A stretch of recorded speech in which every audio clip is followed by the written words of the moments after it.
she's working to embrace and flow into her femininity, the symptoms, right? The things that are coming up that are triggering the interaction she's having, the gaps in what she wants, are the symptoms that we usually address. I'm having this problem. You go in, tell the doctor about your symptoms. He prescribes you a medication. I'm doing the same thing. We're talking about the symptoms, but when we get down to the root cause of it, the actual understanding of, okay, what's out of balance with the masculine and feminine energy? Figuring things out, technology. Let's get that auto track in there. Do y'all like it, by the way? I mean, drop some comments down below. Give me the love for the transportation. I got a little decor, bringing in that feminine energy, you know, masculine architect. I ain't got my decorations up in the office yet, so maybe this will give us a nice little flair.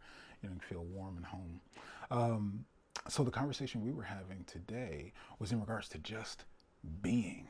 She was having challenges, and ladies, tell me if you've ever had this, where just being with your femininity, just being still, just being quiet, just being at peace was a challenge. It's actually a complication. Am I doing it right? Do I do this for so long? Where do I fit it in? I don't actually have time for it. Now, if these questions, if this resistance sounds familiar to you, not that she was taking resistance to the coaching, this is just the resistance that was coming up for her. This is completely valid. And it points to, these are the symptoms that show up. And at the root cause of it, I'm going to tell you in a little bit how you can actually get to break that stuff up, tear it apart so that you can clear the space and actually do what you want to do and just get some ease and relaxation. One of the things about divine feminine energy is that it is rest. It is about relaxation. It is about flowing, ease, comfort, play. And so inside of that, I'm going to be offering the critical foundation of how you can get access, tapping into this power by just being. Because if you're having challenges with flowing in your femininity, a lot of these, you know, we call it monkey brain. It's the ego and identity. The opposite of our feminine is our masculine. Our masculine is logical and pragmatic. Our masculine wants to get it right. Our masculine is focused, driven, wants to accomplish, wants to do a thing, has task orientation, and of course, it has to be outcome driven. And can you hear that? That's that grip on the wheel. And when we have that clenched so tight, it tells us how to run our life. It keeps us safe. It functions and operates for so many things.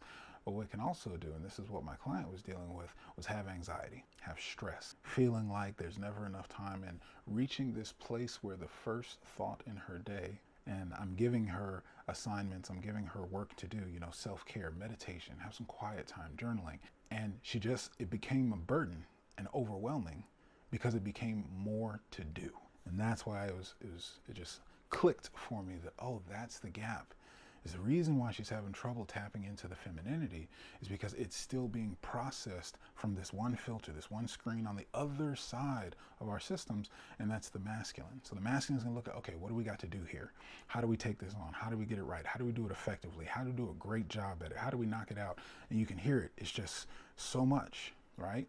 And what can be overwhelming for the masculine, because the masculine is I do A, B, and I see my way out of it. I've got the results, outcome derived, right? So there has to be some intentionality. Well, with feminine, it's the opposite. You're just being. With meditation, the goal is to be single-minded, focused on the breath, focused on the stillness, focused on the quiet. See, what's happening is that's that alignment that I started with. When everything's peaceful and quiet, you can hear more. You ever hear about that? When your prayers, when you talk to God, you have to be still. You have to be receiving. We talk about the frequency, the broadcast putting out inside of your feminine energy. That comes when you are a broadcast frequency you're putting out, but you have to be able to receive. Feminine attracts. Feminine is open. It draws in. When you align inside, you start broadcasting that energy. The cycle of it is it attracts. It draws in exactly what it is that you need. So you don't actually do anything. Masculine with the hands, physical, none of that. You seek alignment.